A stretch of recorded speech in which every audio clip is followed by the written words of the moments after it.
تروحوا للحفله تشوفوا السحار وتشربوا المناضه فهمتني راك معايا وتقعدوا عاقلين ما ديروا والو لا نش لا والو اخي متفاهمين صحيت بعد خلاص نروحكم فهمتني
Donne-moi un petit papier.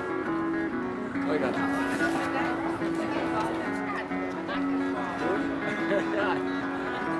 Et puis, on ouvre.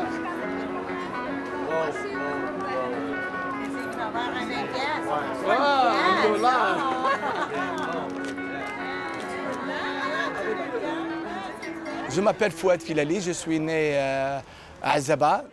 C'est une ville à l'est de l'Algérie. Et puis je suis parti dans les années 90 au Canada.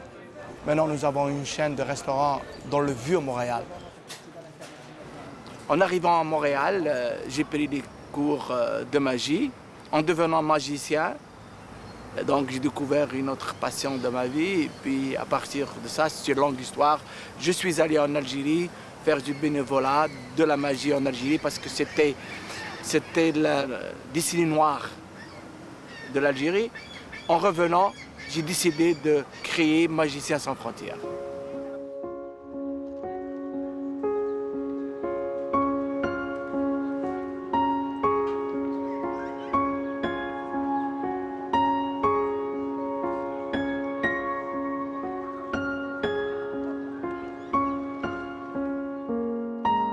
Ça, c'est le fond. Après, ça vient deux. Un. Regarde, un ici qui va là-bas. Mais il me semble qu'il n'était pas long de même le dernier Oh passé. oui, il était lent. Et un qui vient ici. Tout est là, tout est terminé, tout est prêt. Bien. Hein? Bien ça? On organise pour la 6e année consécutive le Festival international de Magiciens sans frontières. Il y a à peu près une douzaine de magiciens qui viennent d'un peu partout au Canada et du Québec, évidemment. Et on fait un spectacle sur la place Jacques-Cartier, dans le Vieux-Port de Montréal. Et puis ce soir, tous ces gens-là travaillent bénévolement et ils font un spectacle pour faire connaître Magiciens sans frontières auprès des médias et auprès du public en général. Il y a des bancs là-bas. Il va être mouillé en dessous si on le bouge pas. Peux-tu le mettre? On le met en arrière. Il n'y a pas grand place, là, mais... Je commence avec une apparition de carte. Punching Production, là, routine de carte. Ah oui, il faut parler avec Patrice. Parce que Patrice a changé son numéro. Il faudrait voir pour être sûr que vous ne faites pas de clash là-dessus. Mais tu tiens ton bout. C'est Mario Cadio ou Zamboni? C'est Zamboni.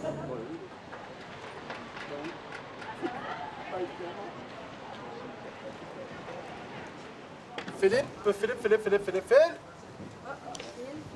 As-tu besoin de quelqu'un de... Ça va apparaître un poisson rouge. Mon cœur va se remplir tout seul. Dani, t'as pas besoin de personne dans la foule? C'est bon. Marc et Pierre-Luc, je vous laisse vous démarrer tout seul. Tu sais, où à chaque goutte qui tombe, tu tombes et puis tu check qu'est-ce que c'est, tu sais. Ça tombe sur l'épaule. Tout le monde va penser que t'es un tic. Le tour de force de Fouad, c'est d'avoir contacté beaucoup de magiciens et de les avoir assemblés ensemble. Qu'est-ce que je veux dire par ça? Nous faisons des carrières solo. Alors lui a su convaincre un paquet de magiciens de faire des galas bénévoles, de faire des missions humanitaires pour lesquelles on n'a pas un sou, évidemment. Donc sa force au niveau des relations publiques, c'est d'être un homme qui rassemble, d'être un leader charismatique. Les conditions ne sont pas favorables. On n'arrête pas le spectacle, quelle que soit la valeur de X. Qu'est-ce que vous pensez? Go! De toute façon, On est là, on est prêts. passer au vote. J'ai déjà mes collants. À ce temps que Fouad a parlé, je tiens à vous dire, le spectacle est annulé. On se revoit l'an prochain.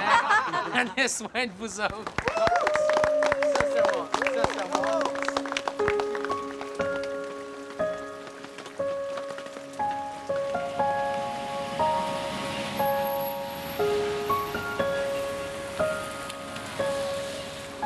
Notre prochain numéro, c'est spécial. Parce que déjà, celui qui va le faire, à mes yeux, il est spécial. Il y a des enfants dans le monde qui ont beaucoup, beaucoup de difficultés et cette personne-là a créé Magiciens sans frontières. Magiciens sans frontières, c'est un organisme qui va partout dans le monde et qui font des spectacles de magie, pareil comme ceux qu'on fait ici ce soir, mais partout dans des lieux défavorisés. Mesdames et messieurs, Fouad, Philali!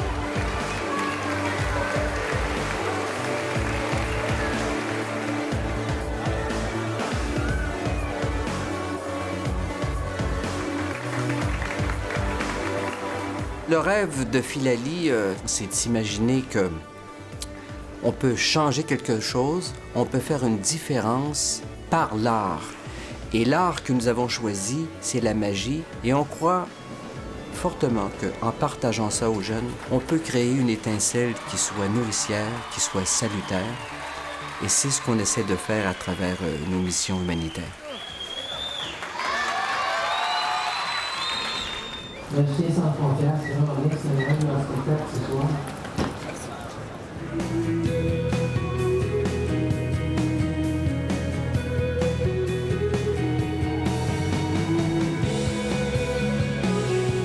On n'est pas médecin, on n'est pas... On fait pas... On n'a pas un métier qui, aux yeux de tout le monde, semble changer le cours des choses. Et pourtant, l'humanitaire, comme ça, nous fait sentir qu'on fait la différence.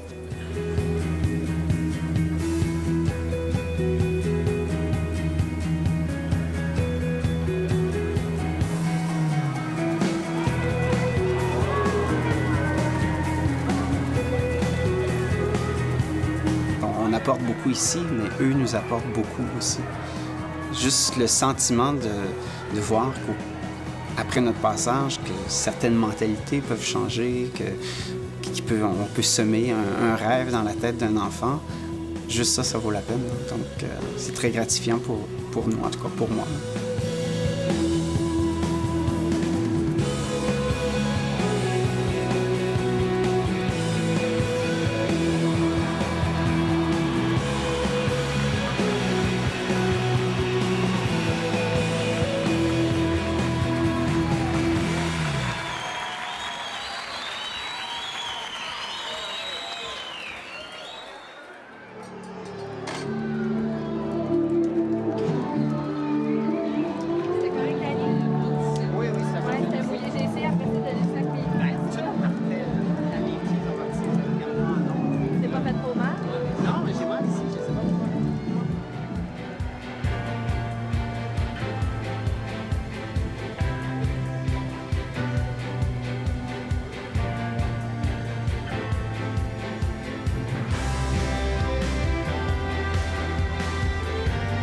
Jamais j'aurais pensé faire de la magie un jour. C'est avec la rencontre de Michel que ça c'est venu à moi.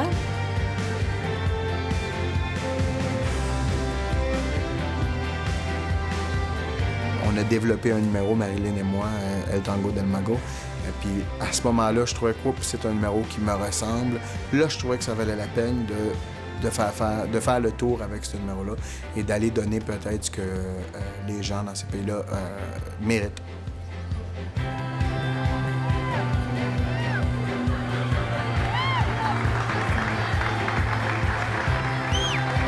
Dans certaines villes, le contact homme-femme, publiquement, c'est pas super bien vu. Puis on a un numéro où il y a un numéro de tango où il y a la séduction entre un homme et une femme. Donc, il y a de la danse, puis il y a des contacts physiques.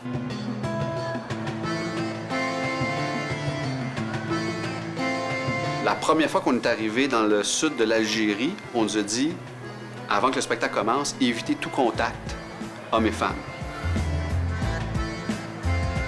Bon, on s'est consulté, on a dit, bon, on va pas venir offenser la culture, mais on va leur démontrer qu'il y a une façon d'avoir des contacts hommes-femmes, que ça peut être très respectueux et que ça peut être une belle ouverture sur la société contemporaine.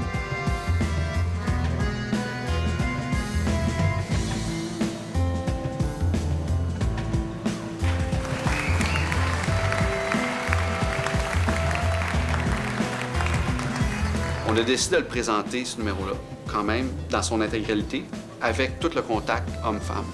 Et l'impact que ça a eu immédiatement sur la foule, sur les jeunes enfants, les garçons et les filles, ça a été spectaculaire, c'était très positif. C'était même très sain. Parce que, après le spectacle, la grande vedette, c'était l'assistante du magicien, et non plus les magiciens avec leur tour de magie. C'était la fille qui avait la liberté de pouvoir être en contact avec un homme. Je pense qu'on a contribué un peu peut-être à une certaine évolution dans ce pays-là sur les relations hommes-femmes.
C'est important de savoir que Magiciens sans frontières et l'Algérie, on a une relation spéciale.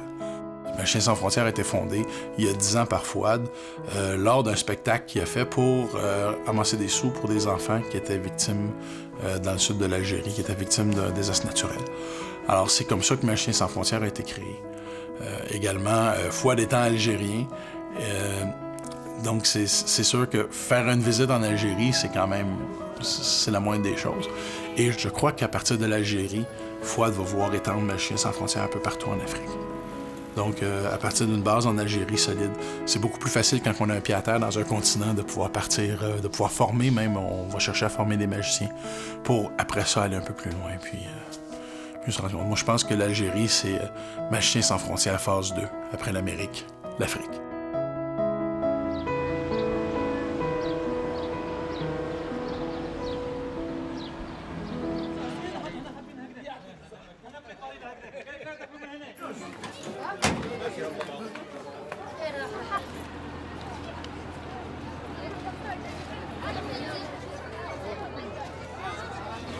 On rentre par où, là?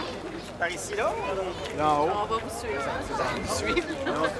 Généralement, la magie, c'est une sortie familiale où le papa, la maman, les enfants sortent ensemble et les 4 deviennent des enfants. Ils ont l'envie de sortir, mais c'est juste qu'ils n'ont jamais envoyé à ces gens-là un spectacle de ce genre pour pousser les familles à sortir voir un spectacle. En Algérie, il y a une soif. Il y a une soif de culture, de voir autre chose. Il y a une période très, très noire en Algérie. Cette période-là, c'est terminé. Et là, il y a une ouverture qui se crée. Les gens veulent voir qu'est-ce qui se fait ailleurs. Nous manquons de spectacles. Bon, et les spectacles, généralement, ça donne toujours un plus pour un enfant. Surtout pour quelqu'un qui manque d'ouverture, de culture extérieure. Donc, ça fait toujours du bien. Un enfant, c'est une éponge. Il veut comprendre, il veut savoir, il veut... Alors, il se lance là-dedans en homme perdu. OK. Seulement en haut! En haut! Ouais! OK. Seulement en bas! Yeah! OK. Seulement les enfants! On arrive à un endroit comme ici, ils nous ont jamais vus. Au mieux, ils ont vu quelqu'un comme Fouad, ou ils ont vu quelqu'un qui est quand même habillé sobre, qui est plus classique comme magicien. Mais quelqu'un qui sort de l'ordinaire comme moi, ils n'ont jamais vu ça. Et c'est pour ça que c'est moi qui ai les grosses réactions. Seulement les adultes! Tout le monde! OK, bye-bye! On revient demain! J'aime dire que je suis un schizophrène contrôlé. Zamboni, c'est ma seconde personnalité. C'est les meilleures qualités que Mario possède sont démontrées par Zamboni. J'avais un professeur d'art dramatique qui disait que j'étais un grand humaniste, je savais pas ce que ça voulait dire. Zamboni, c'est l'humaniste. Mario, c'est l'humain.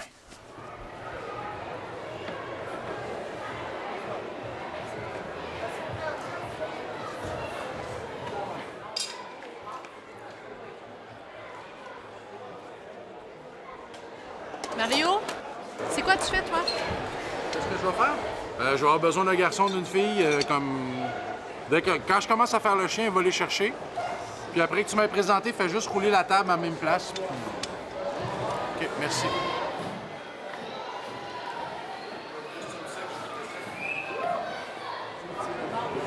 C'est quoi tu coupes, Laurent? Ben, en fait, je fais comme hier, c'est-à-dire 10 minutes avec les anneaux. C'est ça. OK, donc je vais être sûre de... Non, de toute façon, la musique se termine avec un coup de tonnerre. Tu peux pas vraiment manquer.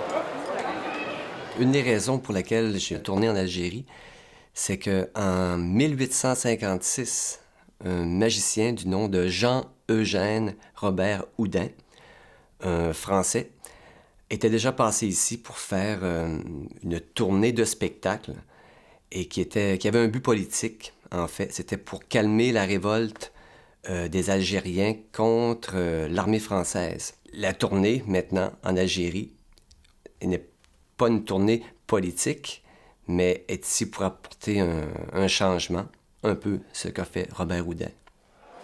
Ouais, combien de temps tu as besoin? Pour me préparer? Oui. Maximum 10 minutes. Est-ce qu'on est correct de commencer dans 5? Non. OK, combien de temps? 10 quoi, Danny? 10 minutes. Dans 5 minutes, tu commences à appeler les autres pour parler.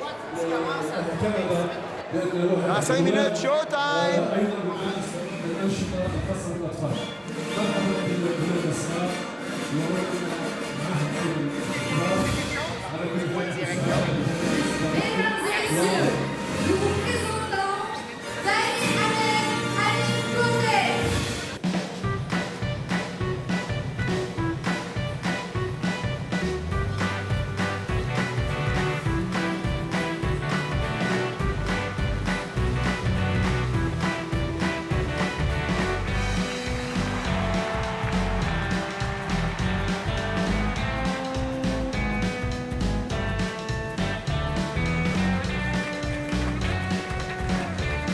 Chaque enfant partout dans le monde a le droit à son rêve, a le droit à réaliser quelque chose. Chaque enfant est l'adulte de demain. Et dès qu'un enfant est en santé, dès qu'un enfant a le droit de rêver, a le droit de s'épanouir, forcément les choses vont changer.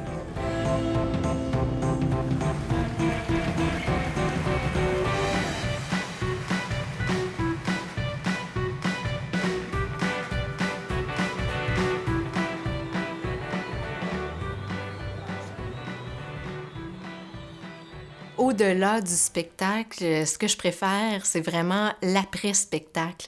Quand on va vers les gens, quand on les rencontre, on se rend compte qu'ils veulent nous toucher, ils veulent nous embrasser, ils sont heureux d'être là.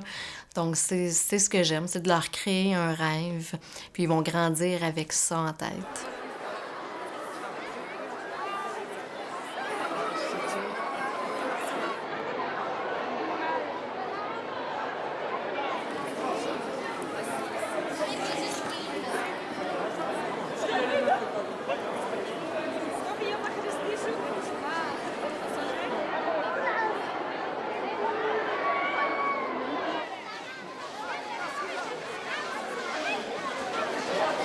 Ça fait longtemps qu'on n'a pas eu de spectacle en Algérie comme ça. Les enfants ont besoin de distraction. On n'a pas beaucoup de distractions ici en Algérie, enfin surtout dans les villes du Sud. Mais quand j'étais jeune, très jeune, dans les années 50, j'ai vu des spectacles et je les ai dans ma mémoire jusqu'à présent.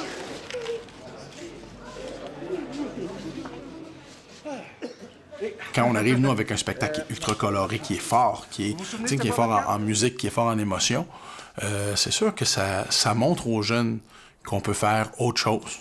Donc, on ouvre la porte sur le rêve puis sur l'imaginaire. Moi, j'espère inspirer des gens, pas nécessairement pour qu'ils deviennent magiciens, mais pour qu'ils comprennent qu'il y a d'autres choses que l'école. Puis oui, c'est important de rester à l'école, mais qu'on n'est pas obligé de choisir un métier qu'on nous enseigne à l'école. Il y a plein d'autres choses. Puis si tu as un rêve, ben, tu peux réussir.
ديروا خير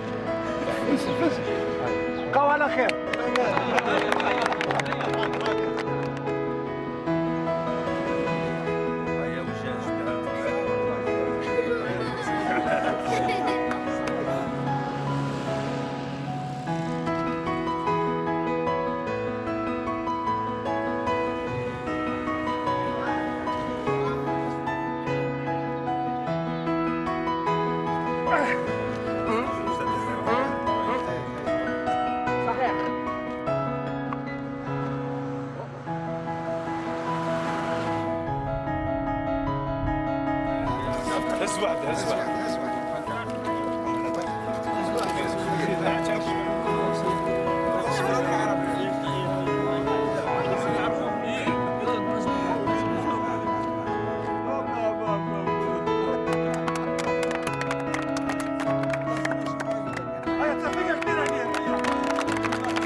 Danny, là, je vais tester seulement les retours parce qu'ils ont l'air vraiment crachés.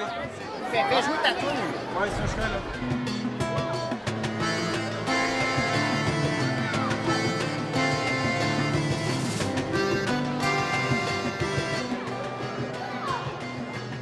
Je pense que...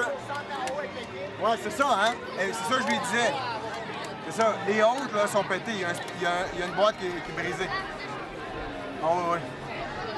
Il y a une boîte qui est brisée sous les autres. Je crois qu'ici, en Algérie, les gens ont pas beaucoup de manifestations comme les nôtres, des spectacles. Et ils semblent être habitués d'attendre. Nous, les Nord-Américains, c'est inconcevable de voir les gens déjà installés dans la salle avant même qu'on s'installe. Et pour eux, ça a l'air tout à fait normal. Ils veulent pas manquer, ils savent qu'il va se produire quelque chose de spécial là et ils veulent être au rendez-vous. Et je crois que c'est pour ça qu'ils arrivent tellement d'avance comme ça. Et ils sont heureux d'être là. Personne ne se plaint d'attente. Au Canada, les gens vont s'impatienter, vont taper des mains pour nous forcer à débuter le spectacle s'il est un tantinet en retard. Et ici, c'est pas ça. Il y a vraiment un respect de... Je dirais pas un respect du temps, parce qu'ils n'ont pas la même notion du temps que nous, mais un respect que c'est correct d'attendre, parce qu'il va y avoir quelque chose de tellement bien pour eux que ça vaut la peine. Je crois que c'est comme ça que ça fonctionne ici. Du moins, c'est comme ça que moi, je le perçois.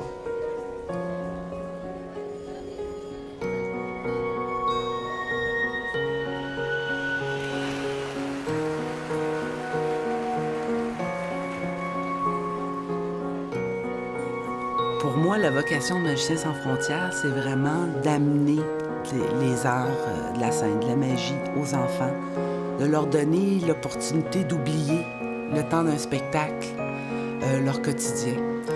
Alors nous, on croit beaucoup avec Magiciens sans frontières que se cache derrière le rire une puissance thérapeutique, et c'est la même chose pour la magie.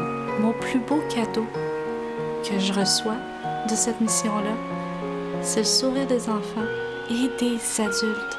Je le dis toujours, contribuer au bonheur des autres, c'est contribuer à son propre bonheur. On apporte un moment de bonheur. On apporte un sourire. C'est une petite goutte qu'on envoie dans l'océan, mais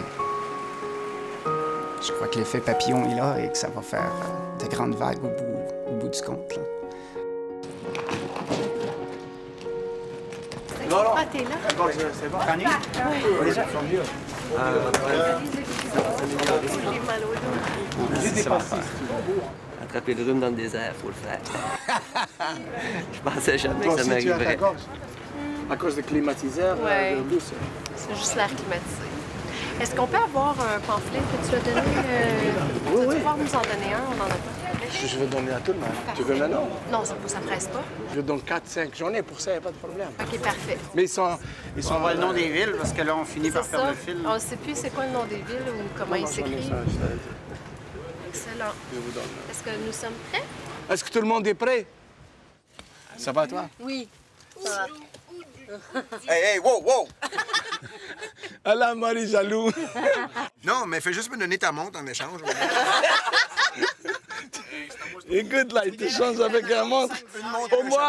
Au moins, Zambouni avec 3 chameaux. Mais toi, avec une montre. Non. C'est rendu 6 chameaux. Qui te donne 6 Le chameaux? dernier a dit... Oh! Au désert, c'est vrai, hein, le monsieur, il a dit, si vous me laissez ça là, je donne. Oui, c'est vrai. Je vous donne tous les chameaux qu'il a et celle. Juste 6. Non. Et son mari, il a dit, c'est pas grave, vous prenez elle et la belle-mère. J'avais pas entendu celle-là! Karine, c'est mon tendre-tière. C'est mon retour de balancier. C'est la personne qui m'a gardé centré. Si elle n'avait pas été avec moi dans le voyage, je serais sûrement parti vendredi dernier. On m'a appris que ma mère est décédée. C'est sûr que c'est jamais agréable de savoir que La personne qui t'a donné la vie, puis une des personnes que t'aimes le plus au monde meurt. D'un autre côté, elle était très souffrante. Ça faisait quelques mois, ça faisait 6 mois qu'on a appris qu'elle avait un cancer généralisé. Avant de quitter, je lui ai dit « Maman, je vais rester avec toi », puis elle m'a dit « Non, va ». Elle dit « Je t'ai mis au monde pour que tu fasses rire les enfants. Tu dois aller en Algérie faire rire les enfants. » Donc, c'est un petit peu... c'est un petit peu dur. D'un autre côté, je fais ce pourquoi elle m'a mis au monde. Ça passe un peu mieux.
Alors, ça fait chaud au cœur maintenant de vous présenter celui grâce à qui...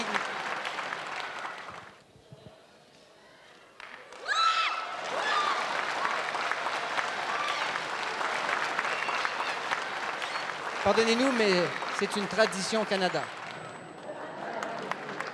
Si nous sommes ici en Algérie aujourd'hui, c'est parce que nous réalisons un rêve, celui de travailler ici, au nord de l'Afrique. Mais nous réalisons ce rêve grâce à un monsieur qui, lui, a aussi réalisé plusieurs de ses rêves. C'est un fils de l'Algérie. C'est un monsieur qui vient de la ville d'Azaba, à quelques pas d'ici. Il est un petit peu nerveux parce que ce sont ses amis, c'est sa famille ici. Il est de retour au bercail, il est de retour au foyer. Mesdames, Messieurs, on l'accueille comme il se doit. Monsieur Fouad Filali.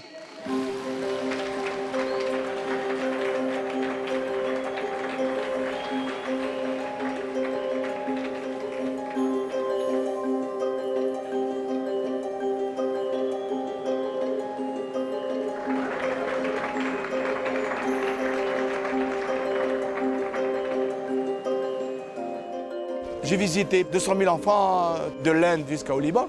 Mais dans mon pays natal, je pense que la sensation, elle est très différente sur le plan psychologique, sur le plan logistique, sur le plan émotionnel. Je pense que c'est très différent d'autres pays.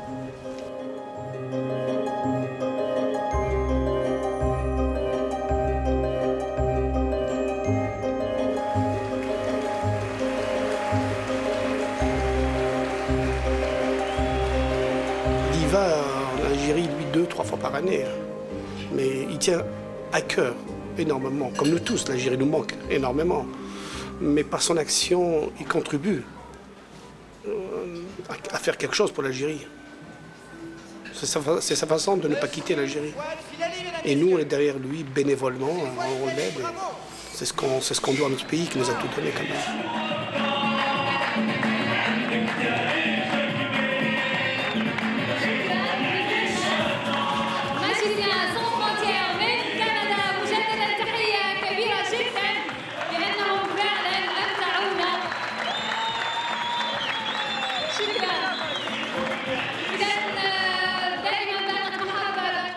C'était intense. C'était C'était très bien. Puis ça paraissait, écoute, plus les gens réagissaient, plus t'étais ding! Excellent.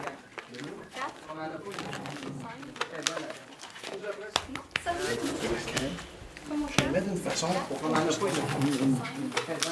ceux-là ici. Puis t'éclates celle du centre. Moi, j'ai plus le droit de faire ça. Hein? Je vais le faire pareil. Ah! Voilà, sur un monocycle. Hein? Ah, OK, les Bon, merci les gars. Je pense qu'il n'y a plus de stress. Il faut que je descende voir ma mère. Parce que ça n'a pas de sens que je ne la vois pas. Que je ne vois pas ma famille. Fouad avec les enfants ou avec sa famille ou ses amis est toujours la même personne.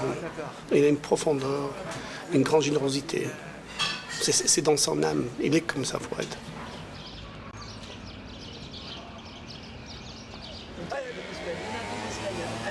Regardez.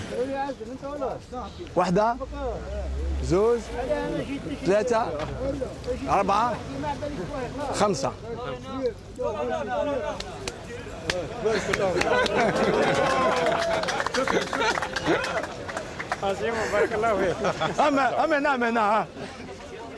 Fouad, comme il a pris contact avec la magie, c'est suite à un spectacle donné par un grand magicien.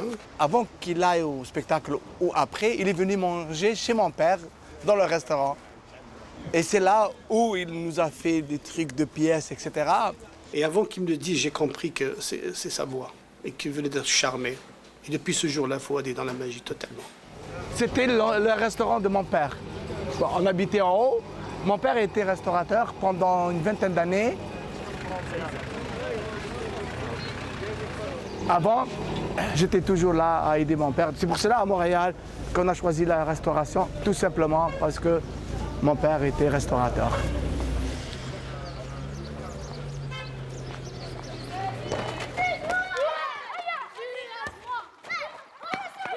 Ils vont faire un match. Scusi دم. انت rentre.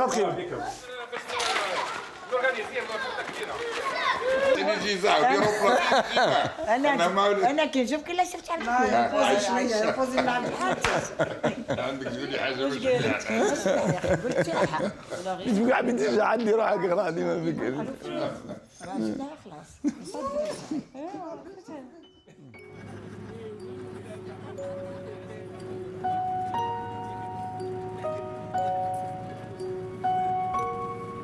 À chaque année, quand on fait une émission humanitaire, on se pose la question, est-ce qu'il va arriver quelque chose qui va nous rester, vraiment rester?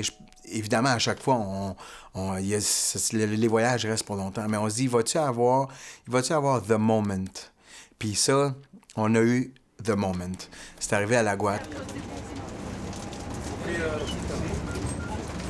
Là, oh boy, ça c'est la scène. C'est ça, toi? On arrive aux portes du désert et la porte était ouverte parce qu'il y avait 2 pouces d'eau partout à terre et le spectacle était supposé d'être à l'extérieur. Il pleut. On peut pas sortir, il pleut encore. Ah, OK. Ah, il pleut? On peut pas sortir parce que... Minou, quelle est la suite du programme? C'est toi la responsable des communications. On va attendre que ça arrête de pleuvoir et puis si ça n'arrête pas, on va avoir un théâtre intérieur. Malheureusement, il va y avoir beaucoup moins d'enfants qui vont pouvoir profiter du spectacle. Alors, on va souhaiter que ça arrête, que le soleil sorte et que les enfants viennent en foule. On est allé voir la scène. Rien à faire, la scène. Il y a 2 pouces d'eau partout sur la scène. Donc, on est allé voir une scène annexée qui pouvait contenir 200, 250, 300 personnes. Donc, on dit, on peut pas jouer là. Et Laurent a eu une super bonne idée. Il a dit, pourquoi ne pas faire 2 spectacles? 2 spectacles de 1 heure. OK, oui. On s'est dit, OK, 2 spectacles, ça fait comme 600 personnes, peut-être 700. C'est jouable.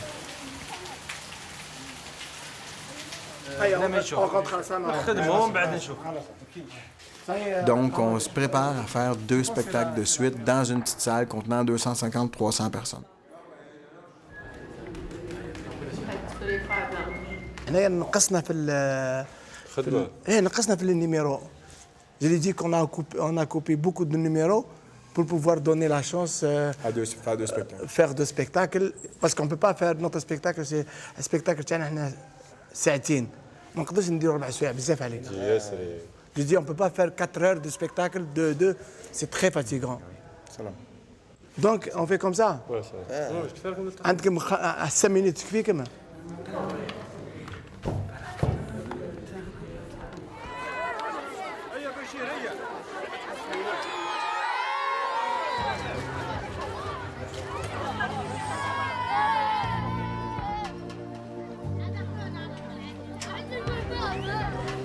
On est rentré dans la salle et on a commencé le show.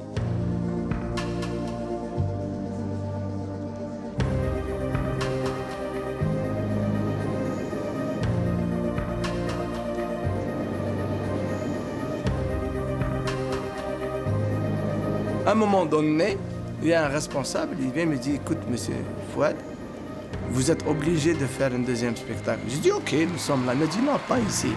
Viens voir. Je sors dehors. Oh my God. Et je trouve le théâtre en plein air, plein à craquer. Et puis j'appelle mes copains, je dis, écoutez, j'ai appelé le premier Michel Yacht. Je lui dis, on est obligé de faire le deuxième spectacle. Il m'a dit, ok, pas de problème, on est là. Je lui dis, pas ici, viens voir dehors. Et là, je vois cet amphithéâtre, en fait, ce colisée, plein à craquer. Et puis, à chaque magicien qui termine, on l'appelle. Hey, écoute, viens voir, viens voir.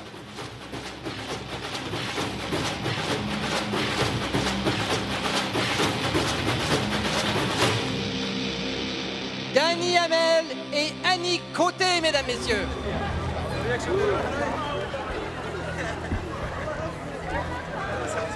Les gens se sont massés. Il paraît que c'est incroyable.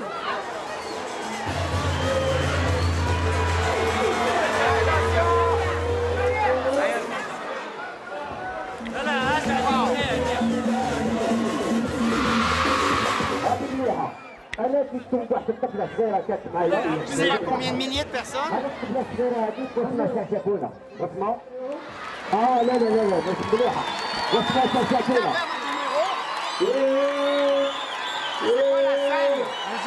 Vous en voulez, on n'en veut pas, on enlève. On enlève, ok. Calme-moi. Attendez une seconde.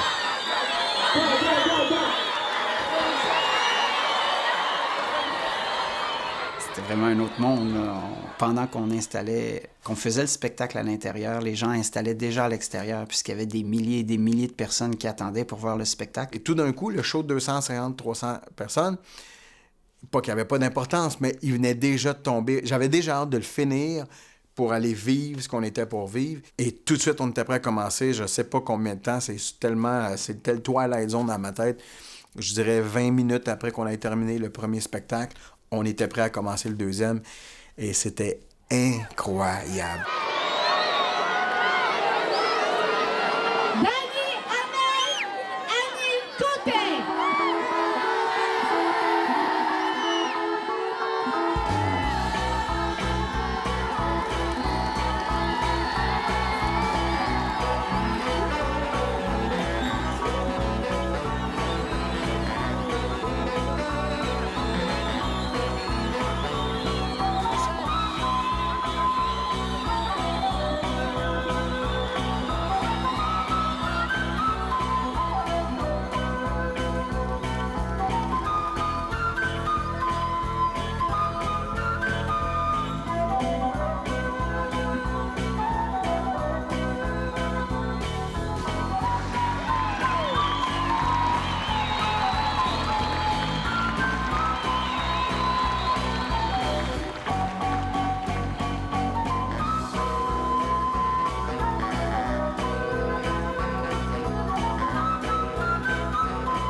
c'était plein, plein, plein. Il y avait des gens partout et les gens envahissaient la scène tranquillement, pas vite, au fur et à mesure de la présentation. On voyait des enfants qui étaient tellement tassés. Je pense que c'est un stade qui pouvait contenir peut-être 2000 personnes. Puis il était 5000 entassés, un sur l'autre. C'est là qu'on voyait le manque de contrôle. Quand on parle de manque de contrôle sur ses émotions, tu le voyais là. C'était des débordements, c'était incroyable. Et tu vois qu'ils n'ont pas du tout l'habitude de voir ça. Et quand tu vois une foule comme ça, qui réagit abondamment à chaque geste, à chaque numéro, ça a été pour nous vraiment un coup de cœur. On avait tous les étincelles dans les yeux quand on a terminé. Puis c'est un souvenir qui va rester gravé à tout jamais. Je crois que ça a été le meilleur spectacle de la tournée. C'est ce que les gens retiennent le plus, en tout cas dans l'équipe. La Rouette.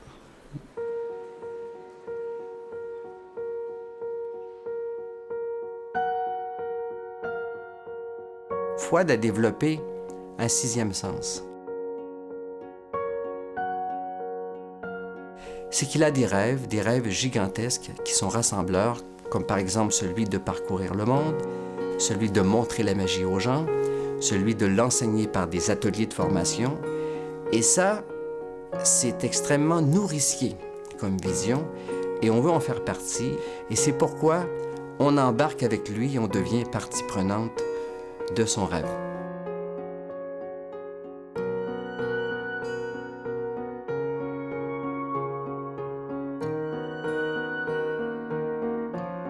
Si on prend au premier niveau le tour des anneaux, tout ce qu'on voit, ce sont des anneaux de métal qui s'enlacent l'une dans l'autre. C'est tout. Mais si on va au niveau philosophique, ce tour nous rappelle que tout ce qui a été brisé peut être réuni à nouveau. Chacun de ces anneaux a sa force, tout comme chacun d'entre nous. Mais si tous les anneaux sont réunis, on retrouve une force collective. Dans ma tête, c'est un message d'espoir. C'est que si tout le monde se tient la main, c'est encore plus facile que si on est chacun indépendant pour réussir de grandes choses.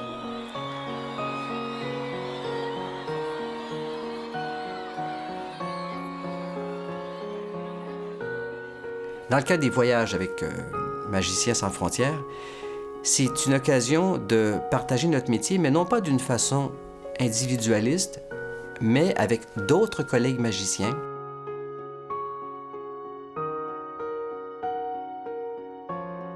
Puis avec Magiciens sans frontières, on choisit pas nécessairement avec qui qu'on part. On choisit que nous, on embarque ou qu'on n'embarque pas. Et c'est la cause qui nous unit. Quand on fait des voyages comme ça, on se tisse des liens entre nous. Puis c'est des liens qui deviennent très forts très rapidement.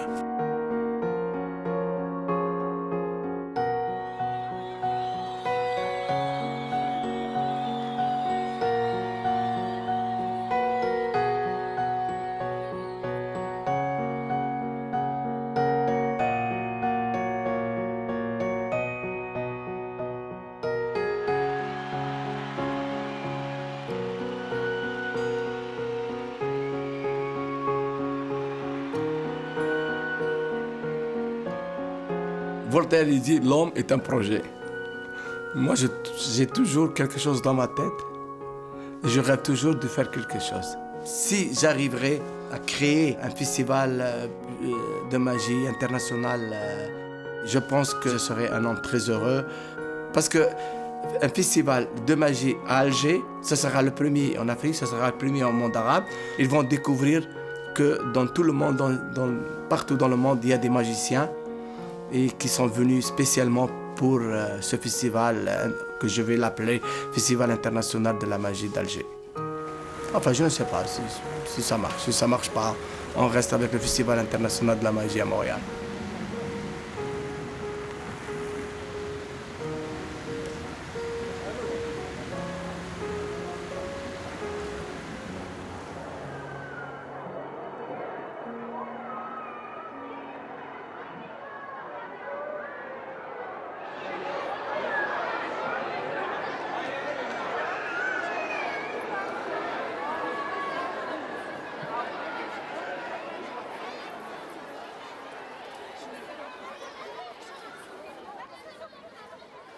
Thank you.